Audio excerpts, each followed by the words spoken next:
Bonjour, c'est Zia Steam. Je viens vous faire une petite vidéo pour répondre au tag couture. J'ai été taguée par les Cousettes de Clochette via sa vidéo et par Deux Fils en Couture via Instagram. Donc les Cousettes de Clochette, c'est Anaïs. C'est ma partenaire et collaboratrice qui est donc cofondatrice de Les Bobines Pattern. Et Deux Fils en Couture, c'est ma copine Christelle qui est une couturière qui fait aussi partie des testeuses des bobines pattern et qui donc m'avait tagué sur Instagram pour répondre au tag couture. Tag couture, c'est un nombre de questions qui fait qu'on va mieux me connaître. Je ne suis pas sûre que toutes les questions soient d'un intérêt, comment dire, c'est un groupe de questions, voilà, tout le monde répond aux mêmes questions, mais peut-être que certaines questions ne vont pas plus vous intéresser que ça. Peut-être que d'autres vont vous interpeller. Je ne sais. Alors, quel est ton âge? Où habites-tu? Alors, j'ai 47 ans et 11 mois. Non, je vais bientôt avoir 48, mais je crois que je dis 48 depuis cet été. Donc, quand on aborde le fait que ce soit mon anniversaire, mes enfants me disent « Qu'est-ce que tu veux pour tes 49 ans ?» Je dis « Alors, vous êtes gentils, j'ai pas encore 48, donc je vais avoir 48 ans. » Et où habites-tu? J'habite en Haute-Savoie, pas très loin d'Annecy. Voilà, je suis dans le très large Annecy, ou voire la région de Remy, pour celles qui connaissent un petit peu plus. Et j'habite en pleine campagne, dans un tout petit village.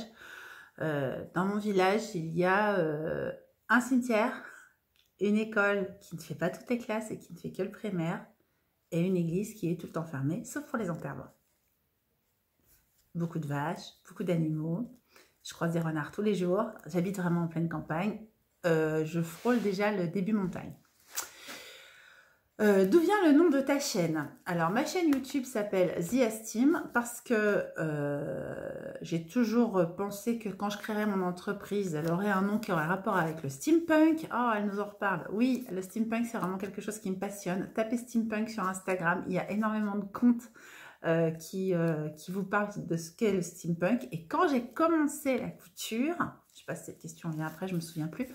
Quand j'ai commencé la couture, je voulais commencer la couture pour faire du steampunk, puisque ce que je faisais au préalable, c'était de la couture à la main ou de la colle chaude, etc., pour fabriquer des choses que je vendais sur ma petite boutique Etsy, en tant qu'amatrice, évidemment. J'ai découvert depuis qu'il fallait, et heureusement, être auto-entrepreneur pour vendre sur Etsy, et ce que je trouve aujourd'hui complètement normal. Moi, je vous rassure, mes ventes étaient complètement anecdotiques. Je vendais des choses parce que j'en créais plein, et au bout d'un moment, je me suis dit, mais qu'est-ce que je vais faire de tout ça? Je faisais ce qu'on appelle des mini top hats. Ce sont des petits chapeaux, grands comme ça, imitation cuir noir ou cuir marron, qui me plaisaient beaucoup, avec des rouages, des choses comme ça, qui faisaient un petit effet un petit peu steampunk, avec soit des plumes de paon, soit des petites voilettes, etc. C'était vraiment quelque chose qui me plaisait beaucoup. Je faisais aussi des petits colliers qu'on appelle choker, très ras du cou, avec pareil des rouages, des clés, des chaînes, etc. Quelque chose qui me plaisait beaucoup. Et je suis très heureuse aujourd'hui dans ma vie professionnelle, parce qu'aujourd'hui je suis auto-entrepreneuse depuis février 2019. Dans ma vie professionnelle d'aujourd'hui, les commandes que j'ai correspondent enfin à du steampunk et j'en suis très heureuse. Ça a mis un certain temps, mais ça y est. Donc d'où vient le nom de ma chaîne? Zia, c'est mon prénom en mélangé, c'est ce que je vous dis dans ma première vidéo, ça n'a pas changé. Zia n'est pas réellement mon prénom, mais tout le monde m'appelle comme ça.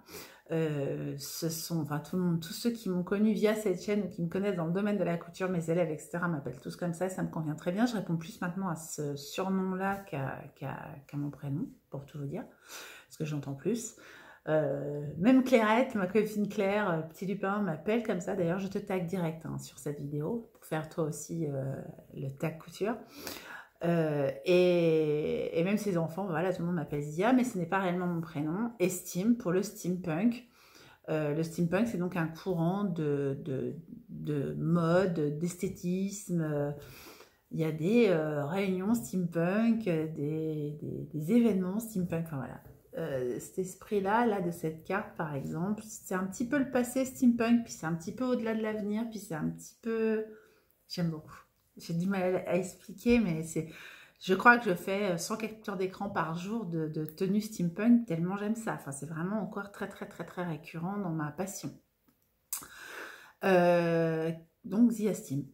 Et puis c'est le nom de mon entreprise, c'est mon nom de ma chaîne YouTube, c'est le nom de ma chaîne YouTube, pardon, c'est le nom de mon compte Instagram, mais vraiment c'est le nom de mon entreprise. Je m'appelle Zia Steam Shop.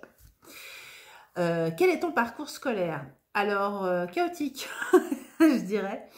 J'ai fait, quand j'étais très jeune, ouf, il y a bien des lunes, un BEP compta. J'ai après rapidement travaillé. J'ai été maman très très jeune, donc j'ai travaillé dès que mon fils aîné, qui va avoir 30 ans, donc vous avez compris, je vais avoir 48 ans, je l'ai eu à l'aube de mes 18 ans. Dès que mon fils aîné est arrivé, un mois et demi après, non, 2 mois et demi après, je sais plus, 10 semaines après, quoi. Je travaillais, j'ai fait mon premier travail. Donc j'ai fait un BEP compta, et puis j'ai travaillé pendant de nombreuses années dans plein de choses. Et puis un jour, je me suis dit, non, mais en fait, tu aurais eu les compétences pour faire autre chose, c'est dommage. Allez, t'es capable. Et puis, bah, à mes 40 ans, j'ai fait une formation. D'ailleurs, je me suis fait des copines à ce moment-là. On est toujours copines aujourd'hui. C'était en 2012. J'ai fait une formation pour être secrétaire assistante et donc passer un bac pro. Alors, évidemment, il fallait déjà avoir eu son BEPC et peut-être un BEP ou des études secondaires pour pouvoir accéder à cette formation. Et bah, j'ai fait cette formation-là et j'ai eu mon bac à 40 ans, donc un bac pro. Grâce à ce bac, je suis allée faire des métiers où mes nouvelles capacités étaient demandées, donc j'en étais très contente, j'ai trouvé très rapidement du travail. Alors il faut dire que c'est plus facile, curieusement. C'est pour ça que rien n'est perdu dans une scolarité de plus jeune. Alors je dis pas qu'il faut tous abandonner vos études et reprendre à 40 ans, c'est pas simple quand on a des enfants. Mais j'ai eu des postes parce que peut-être aussi, quand on arrive et qu'on a 40 ans, on donne un peu plus confiance aux personnes qui vont venir nous voir en tant qu'usagers que quand on a 20 ans où on se dit bah, elle ne sait pas, elle est trop jeune. Alors que c'est faux, c'est complètement faux, on n'en sait pas plus. Voilà, on donne cette impression de savoir et c'est vrai que on trouve plus facilement des postes plus haut placés, j'allais dire, à 40 ans qu'à 20 ans, je sais, parce que j'aurais jamais trouvé le poste que j'ai trouvé à 40 ans qu'à 20 ans. Donc j'ai travaillé dans le placement de personnes, donc chasseuse de tête, on va dire comme ça.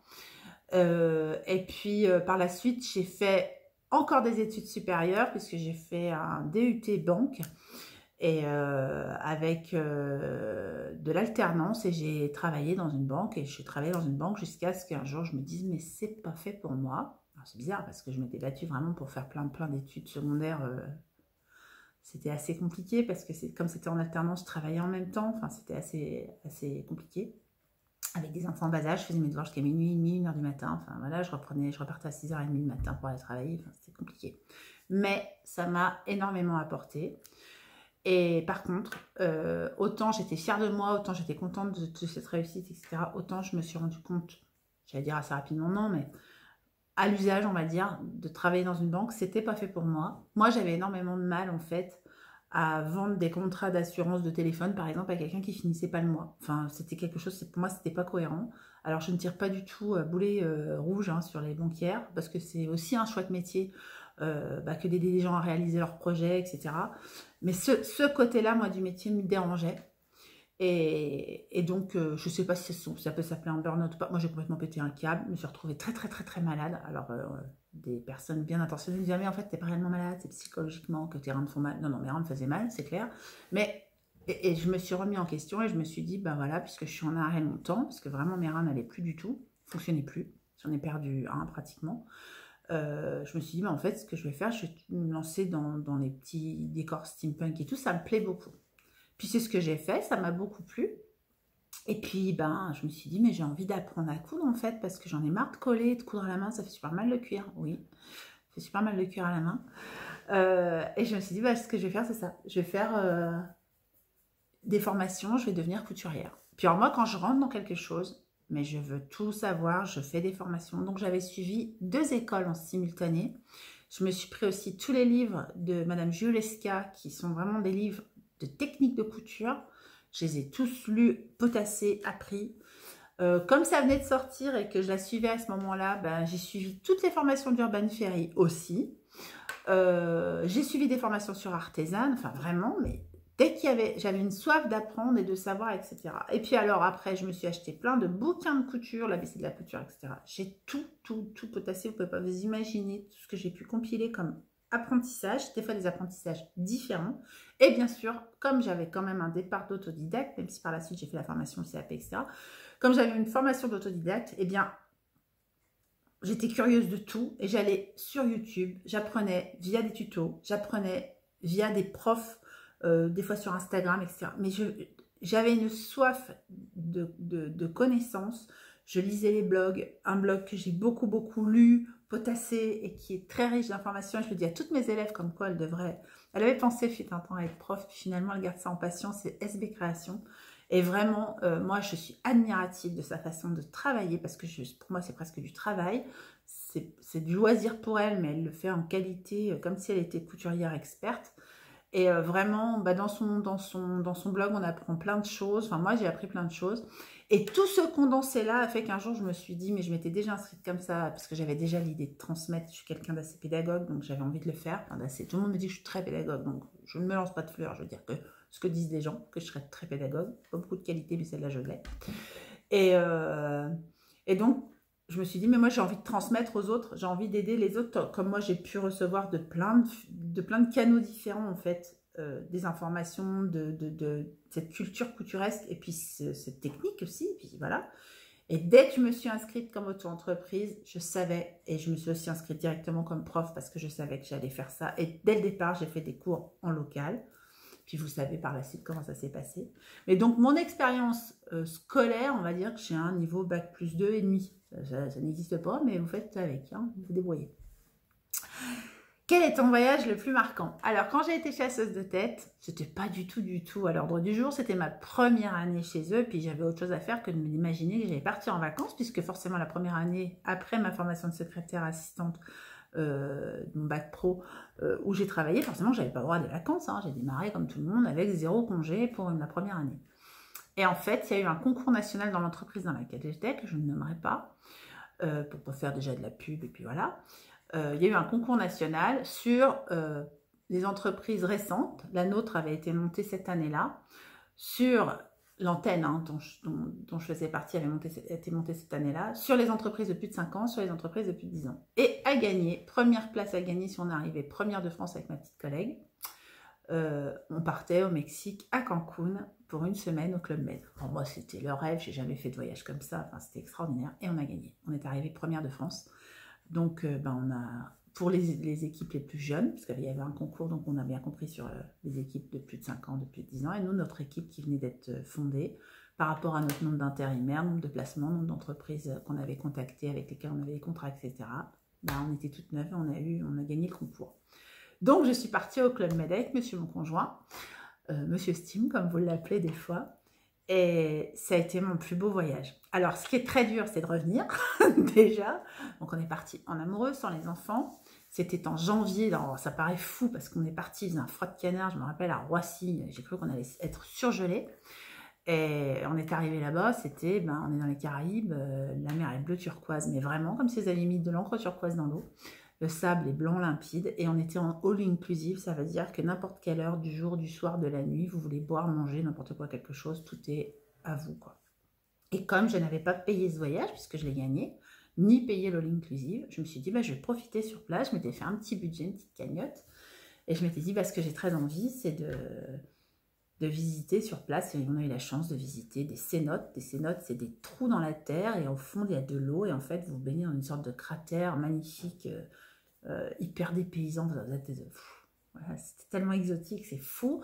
On a aussi rencontré la population locale, et moi, j'ai vu un tel, comment dire, contraste entre la luxuriance du Club Med et la pire, j'allais dire, chose que j'ai pu voir quand j'étais sur place. On était en car, on allait se déplacer à Chichen Itza, donc les pyramides Inca, aztèques, qui me passionnent énormément. Tout ça me passionne beaucoup, l'histoire me passionne beaucoup. Encore une info, tiens, voilà. Alors, l'histoire me passionne beaucoup de moins 8000 à 1945. C'est très précis, hein. Et donc, on est allé voir Chichen Itza et en fait, on est passé devant une maison. Moi, je suis maman, hein, je suis maman de 5 enfants, peut-être vous ne le savez pas, mais je vous le dis. Et je suis passée devant une maison qui n'était pas plus grande qu'une cabane de toilette au fond d'un jardin. Vous voyez, ça m'émeut encore parce que je me dis, c'est pas possible de vivre comme ça, quoi. Ça m'a... Oh, et il y avait un fil avec des bodys grands comme ça. J'ai dit, mais c'est pas possible. Il y a un bébé dans cette maison, quoi. Ça m'a semblé, mais... Oh, et j'ai dit, on vit comme ça, nous, au Club Med. Et en fait, j'ai appris plein de choses sur les humains, au Club Med. Ça peut paraître étonnant. J'ai déjà rencontré une fille formidable qui faisait aussi partie de la même entreprise que moi. Elle, entreprise de plus de 5 ans, qui avait aussi gagné ce voyage. On a fait connaissance là-bas. On est devenus, je crois, amis pour toujours. Et elle m'a fait, en fait, comprendre elle avait une façon de faire avec les gens. C'est cette personne-là qui m'a fait redescendre, en fait. Parce que j'ai un moment, j'étais un peu perchée. Perchée dans le sens où moi, je travaille, machin. Non, non, elle m'a fait redescendre. Elle saluait tout le monde. Elle serrait la main de tout le monde. Bonjour, madame, comment vous appelez? Celle qui faisait le ménage et tout. Tout. Et elle m'a montré, en fait, que ces gens-là, qui pour moi étaient transparents, et je le dis aujourd'hui, en fait, non, c'était madame, alors elle s'appelait Marita, voilà, bah, elle avait 5 enfants, elle aussi, puis elle travaillait là parce qu'elle gagnait mieux sa vie que de travailler ailleurs, mais quand même, elle n'était pas super payée. Il faut savoir qu'au Club Med, on vous paye au niveau du SMIC de votre pays d'origine. Par exemple, si vous êtes canadien, vous gagnez plus que votre copain qui est français, alors que vous faites le même job, mais ça correspond au SMIC de vos pays d'origine. Et donc, forcément, que les Mexicaines sur place gagnaient le SMIC mexicain, qui était vachement moins élevé, on est bien d'accord. Et bah, elle disait qu'elle, si, elle était super contente de travailler là, que c'était une chance, que effectivement les gens la traitaient un peu de haut. Bah, forcément, les gens qui laissent leur culotte par terre en disant je m'en fous, j'ai joué une suite, je suis super chicose. Bah ouais, mais n'empêche qu'il y a quelqu'un qui va la ramasser ta culotte. Enfin, ouais, le truc, c'était ça. Et, euh, et elle nous expliquait que ben, elle avait énormément de chance et que tout le monde n'avait pas cette chance-là et qu'il y avait une misère noire au Mexique. Mais ça m'a. Oh, je ne peux pas vous expliquer à quel point je suis redescendue. Je crois que depuis, je ne suis plus jamais remontée où j'étais perchée. Plus jamais. Je respecte chaque personne pour chaque métier qu'elle puisse faire, pour chaque situation qu'elle puisse avoir, sans porter de jugement. Ça m'a vraiment fait descendre. Merci Hello pour ça, encore. Je te le dis à chaque fois que je te vois, à chaque fois qu'on parle, mais je te le dis encore, merci. Merci parce que tu m'as rendue plus humaine de ça, plus humaine au Club Med. Je ne savais pas si c'était possible ou pas. Ça reste quand même mon plus beau voyage. J'ai vu des choses magnifiques, j'ai vu des choses terribles. J'ai rencontré une fille formidable. Un couple, hein, Alex aussi, bien sûr. Donc, je vous embrasse si vous passez par là. Je sais pas. Peut-être elle s'en vient un jour, elle regarde. Et vraiment, vous êtes vraiment des personnes formidables qui m'ont fait découvrir l'humain. Alors, il était temps, j'avais 40 ans, plus de 40 ans. C'était vraiment le moment, quand même. Toute maman que j'étais, toute femme que j'étais, toute épouse que j'étais, j'avais une idée des classes sociales et d'un seul coup, elles se sont toutes gommées grâce à vous et je vous en remercie. Donc, c'est mon plus beau voyage parce que ça aussi été un voyage intérieur. Qui serait l'actrice idéale pour jouer ton rôle dans le film de ta vie? Monica Bellucci, je veux dire, pourquoi vous posez la question? Mais non, je rigole. Alors, Monica Bellucci, j'aimerais bien, je vais vous dire pourquoi. Parce qu'elle est très belle, elle paraît très froide, y compris dans Matrix, où elle est, oh, ça très froide, tout, un brasse Néo, machin. J'adore Matrix. Mais parce qu'en fait, j'aimerais bien l'avoir dans un film drôle, parce que moi, en fait, ma vie, c'est un sketch. D'ailleurs, tout le monde me dit, et je vous assure qu'on m'a même fait des propositions sérieusement, professionnellement parlant, de faire des one-woman shows, tellement les gens, quand je raconte ma vie, qui me paraît moi être, bah attends, je vais te raconter ma vie, les gens me disent, mais waouh, ça ne peut pas arriver. Si, je t'assure. Et c'est tout le temps. C'est-à-dire que ma vie n'est jamais simple, calme, un fleuve tranquille. Non, moi, c'est trépidant, c'est la houle sans arrêt, il y a des vagues de 20 mètres de haut. Non, c'est un truc de dingue. Et ben j'aimerais bien qu'elle joue un rôle comme ça, elle. Vous voyez, toute belle qu'elle est. Voilà. Non, puis je vous dis ça aussi parce qu'on m'a appelé déjà pour m'embêter, en fait, pour me faire rigoler. Un soir, j'étais tout apprêtée et tout, j'avais une sortie et tout. On m'a dit, on dirait Monica Bellucci, mais de chez Wish. Ce qui était moyennement sympa, on est d'accord. Donc du coup, bah voilà, j'aimerais bien qu'elle nous fasse du Monica Wish. Ok. Meilleur moment de l'année dernière. Alors, je ne vais pas dire de l'année dernière, je vais dire moi de cette année. Et en fait, quelque chose de complètement imprévu, je vais être mamie. Non mais, c'est un truc de dingue. Alors, bah, ma fille, ça se passe pas forcément bien. D'ailleurs, là, au moment où je vous parle, elle m'envoie des messages pour me dire, maman, je sais pas trop, je sais pas si j'appelle les urgences, je suis pas bien. Alors, je lui ai dit, ben oui, effectivement, appelle SOS médecin, elle a mal sur le côté, me dit-elle. Bon. Je lui ai tout dit, bien sûr, comme une maman ferait. Alors peut-être vous dites, mais elle enregistre quand même sa vidéo, alors sa fille est pas bien. Alors ma fille est à 25 km, ça sert à rien qu'elle vienne dans ma campagne, je préfère qu'elle appelle un pompier, au pire, qu'il vienne la chercher, elle est à côté de l'hôpital vraiment, ou qu'elle se fasse conduire à l'hôpital. Plus que moi je fasse les 25 km, ça sert à rien, je préfère qu'elle soit tout de suite prise en charge. Alors bien sûr que je donnerai des nouvelles par la suite, puisque j'en parle. Mais la plus belle nouvelle, ça a été ça, c'est que bah, ma fille attend un bébé et que... bah, c'était pas prévu, elle va avoir 20 ans, elle est toute jeunette elle aussi, comme moi je l'étais à mon époque. Et bah, ça bouleverse plein de choses parce que pour elle, c'était pas prévu non plus. C'est une heureuse nouvelle qu'elle a choisi de poursuivre. Donc elle a choisi de poursuivre sa grossesse, mais elle l'a apprise, voilà, elle savait pas qu'elle était enceinte. Et puis bah, moi, je trouve ça assez fou que mon enfant construise un autre enfant. Je trouve ça juste dingue, quoi. Donc c'est la plus jolie nouvelle de l'année. Plaisir coupable. Alors, je vais vous surprendre, bien que je paraisse un peu rondouillette. Alors, s'il y a un truc que je fais, ça va vous paraître dingue, je mange très peu. Vraiment, hein, je mange très peu. Je dois avoir un dérèglement de quelque chose, il faut que je m'en occupe. je mange très peu de... Je mange jamais de gâteau, jamais de dessert pratiquement. Enfin, c'est hyper rare, quoi. Même les petits déjeuners, des fois, je dis, ah bah si, il faut quand même que je mange parce que j'ai toute une journée sans manger après derrière, il faut que je fasse gaffe, mais sinon, je déjeunerai pas. Enfin, vraiment, je ne grignote pas, rien. Alors, j'aime bien les After Eight, les Mon Chéri et les Mi-Choco. C'est 3 trucs que j'aime bien, mais de temps en temps. Les boîtes de chocolat à Noël, tout ça, mais je veux dire, voilà, ça reste ponctuel. C'est pas quelque chose que je passe mon année à grignoter, pas du tout. Là, pour Halloween, je m'étais pris des carambars, au vrai, les carambars originaux au caramel. J'en mange 5, j'ai mal aux dents, j'arrête. Mais j'aime bien. Mais c'est rare, c'est rare. Non, le truc que j'ai, le plaisir coupable, et d'ailleurs, même Claire, qui est donc infirmière, m'a dit, arrête tes bêtises. Je passe mon temps à boire, alors ça peut être du thé, du café, du chocolat à l'eau. Ouais, je sais, c'est horrible, hein, le chocolat à l'eau, mais je ne fais que ça. Et en fait, mon plaisir coupable, c'est de passer mon temps à boire des trucs chauds. Au point d'en boire tellement qu'elle m'a dit que j'étais atteinte de potomanie. C'est quand on boit plus de 3,5 litres par jour. Voilà. Donc elle pense que j'ai un problème. Donc c'est ça mon plaisir coupable. Je ne peux pas partir sans dire, attends, mais il faut que je boive un truc chaud. Je ne peux pas... Bon, je vais m'habiller, mais attends, je vais boire un truc chaud avant. Bon, attends, je vais prendre ma douche, mais je vais boire un truc chaud avant. Ouais, on a fini de manger, je vais boire un truc chaud. On va faire dodo, je vais boire un truc chaud. Non mais, je vais boire un truc chaud. J'arrête les biberons. Voilà, c'est ça mon plaisir coupable. Alors la youtubeuse qui m'a inspirée. Quand j'ai commencé YouTube, je pense que c'était en 2017, 18, ça fait un petit moment déjà quand même. C'est pas régulier, mais ça fait un moment. J'ai envie de dire 2017. Peut-être 2018. Oh, je sais plus. Bref, quand j'ai commencé, j'ai regardé beaucoup de chaînes YouTube, puis j'avais envie qu'il y en ait encore plus. Donc, je dirais que toutes celles que je regardais à l'époque m'ont inspirée, mais pas plus une que l'autre. Et puis, il y a eu une fois où Sandrine, SB Création à nouveau, a dit, mais allez, à votre tour, ce serait bien. Je ne sais plus à quelle vidéo elle a dit ça. Puis, je dis, bah ouais, c'est vrai, ce serait bien. Et puis, j'avais peur de le faire.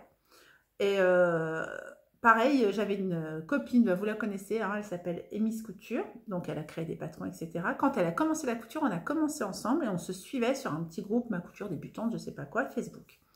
Et un jour, elle me dit, ah, j'ai fait des vidéos. Je dis, oh, bah non, t'as du courage, mais j'oserais pas, etc.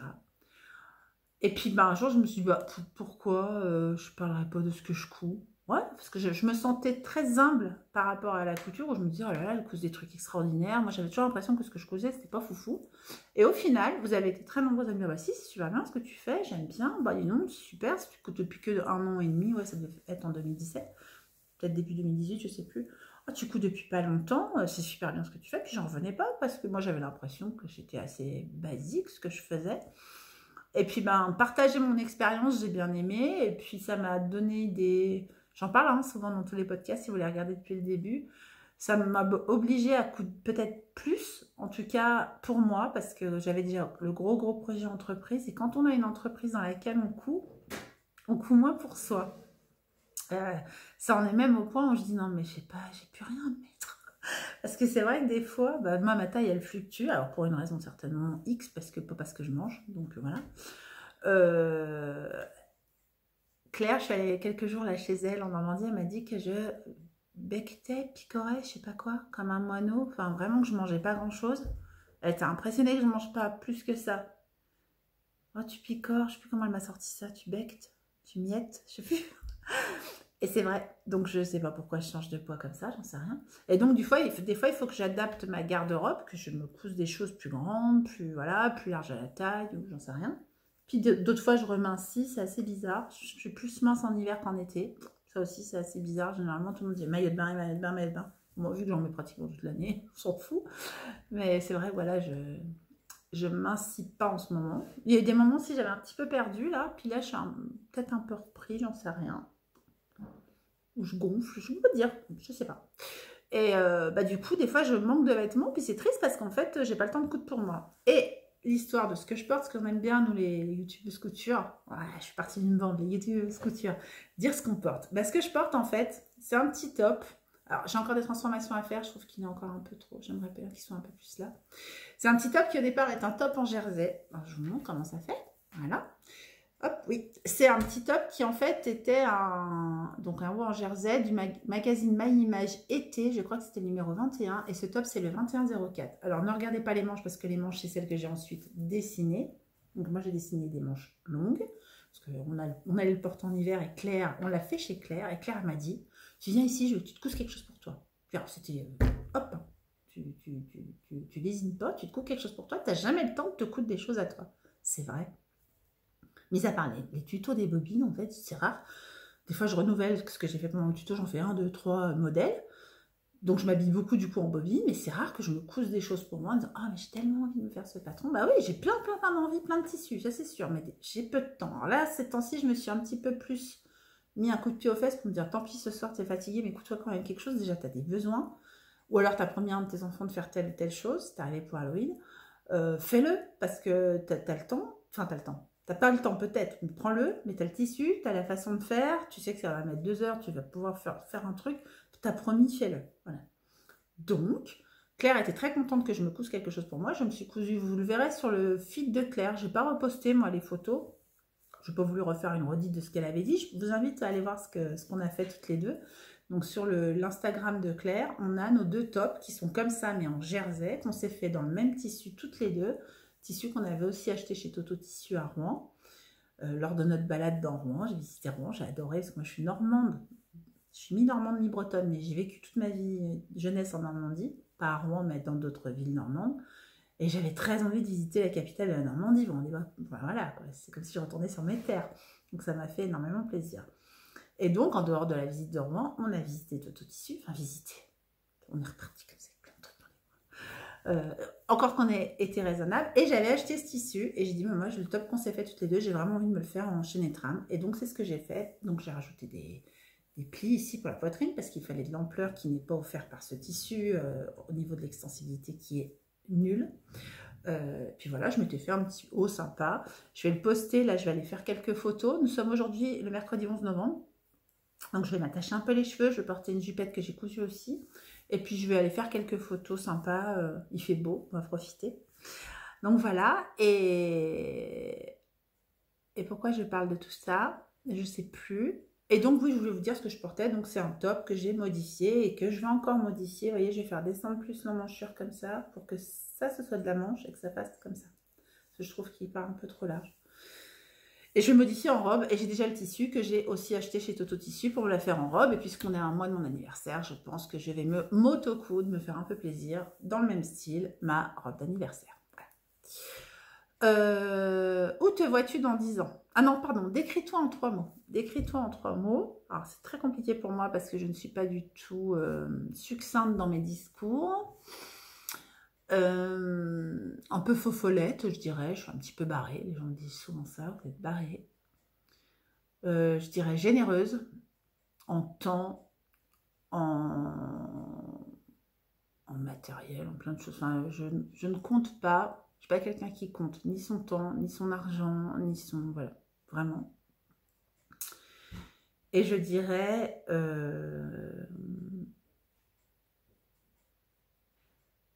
inspirée, mais pour plein de choses de la vie. C'est-à-dire que je peux être inspirée pour des créations. Je peux être inspirée aussi pour sentir des événements arriver. Je peux être inspirée pour... inspirée, je dirais ça. Inspirée pour plein de choses de la vie. Où te vois-tu dans 10 ans? Alors, dans 10 ans, j'aimerais me mettre en vie. Ça serait cool. Je serai toujours dans ma maison, je pense. Peut-être que... Bah là, je suis dans ma salle à manger, mais peut-être qu'une fois de plus, elle aura rotationné et que mes pièces auront encore changé de place, j'en sais rien, mais je serai toujours dans cette maison, peut-être avec une déco différente, peut-être parce que les choses évoluent. Je serai peut-être avec encore plus de petits-enfants, j'en sais rien, je ne sais pas. Mes enfants seront grands. Dans 10 ans, ma dernière aura 22 ans, donc j'aurai plus d'enfants peut-être à la maison, en tout cas plus d'enfants mineurs à la maison. Dans 10 ans, j'aurai 57 ans et demi, plus que ça même. Et j'espère que j'aurai toujours mon entreprise, que je ferai toujours des choses qui me plaisent et que je m'habillerai toujours de mes propres cousettes et que j'aurai toujours une interaction avec vous parce que ça me fait beaucoup de bien, j'aime énormément ça. Sachez que dans le métier d'auto-entrepreneur, on est souvent seul. Enfin, moi, je travaille seule dans mon atelier. Mes projets, je les écris seule, mes cours, je les écris seule. Donc le moment d'interaction avec vous sur YouTube, c'est important pour moi.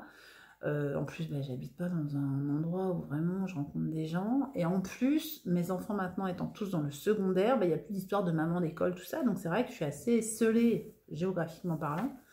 Même si j'ai énormément de contacts, et Instagram et YouTube ont été merveilleux pour ça, parce que par exemple ma copine Claire, je ne serais pas copine avec elle si j'avais pas eu Instagram, et puis j'aurais pas passé ma semaine avec elle à Rouen, et ni elle ici en Haute-Savoie avec moi. Donc ça crée aussi du vrai lien. Mais où je me vois dans 10 ans, toujours avec cette chaîne, toujours à donner de façon épistolaire des petits coucous, et puis continuer mes cours, continuer à moi m'enrichir, peut-être devenir une pro du crochet, qui sait. Moi, je me suis lancée là pour une couverture pour le futur bébé, mais si elle l'aime, ce sera pas parce qu'elle est parfaite. Et voilà, j'ai fait le tour donc des questions qui étaient dans ce tag. Je remercie Anaïs, donc des Cousettes de Clochette, de m'avoir tagué pour cette vidéo. Je mets sous la vidéo dans la barre de description le nom de la chaîne d'Anaïs si vous souhaitez aller la découvrir, si vous ne la connaissez pas encore.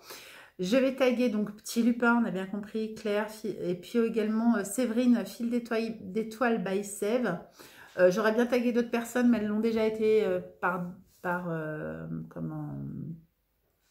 d'autres pour faire cette vidéo. Je remercie également Christelle, donc de Deux Fils en Couture, de m'avoir également tagué sur cette vidéo. C'est intéressant, c'est vrai, de découvrir les autres. Généralement, quand on suit quelqu'un, par bribes, elle vous a déjà peut-être dit tout ce que je vous ai dit là. C'est-à-dire que quand on est abonné à une chaîne et qu'on la suit régulièrement, petit à petit, les gens se sont découverts et ont délivré des choses sur eux.